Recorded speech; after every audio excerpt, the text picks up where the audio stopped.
JK Yadav Films present.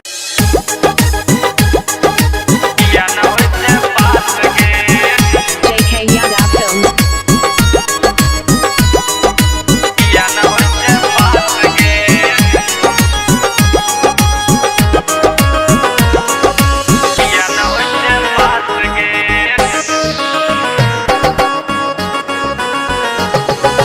मायो बापो के छौरी तोरे पे छौआस गे, मायो बापो के छौरी तोरे पे छौआस गे।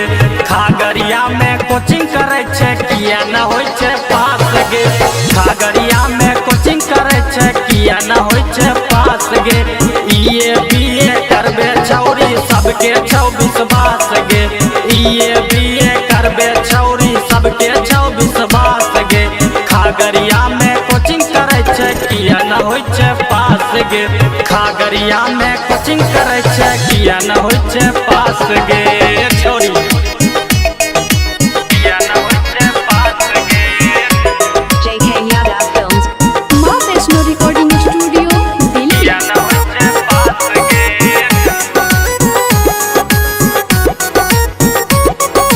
किया न होय छे पास गे।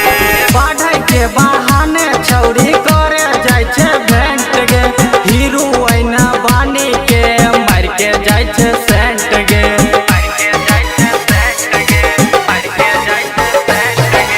पढ़ाई के बहाने छौरी करे जाय छे भेंट गे, हीरो ऐना बानी के मार के जाय छे सेंट गे।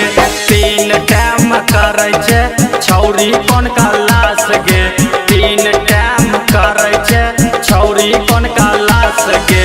खागरिया में कोचिंग करे छे किया न होय छे पास गे, खागरिया में कोचिंग करे छे किया न होय छे पास गे। छौरी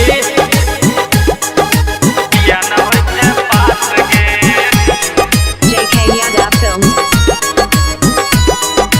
किया न होय छे पास गे।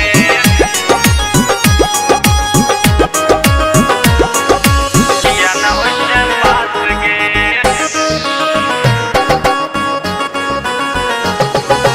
ऐसे नहीं करे छौरी पछतै देगे बाद में, जिंदगी झंड होइए जैतो छौरा सबके साथ में।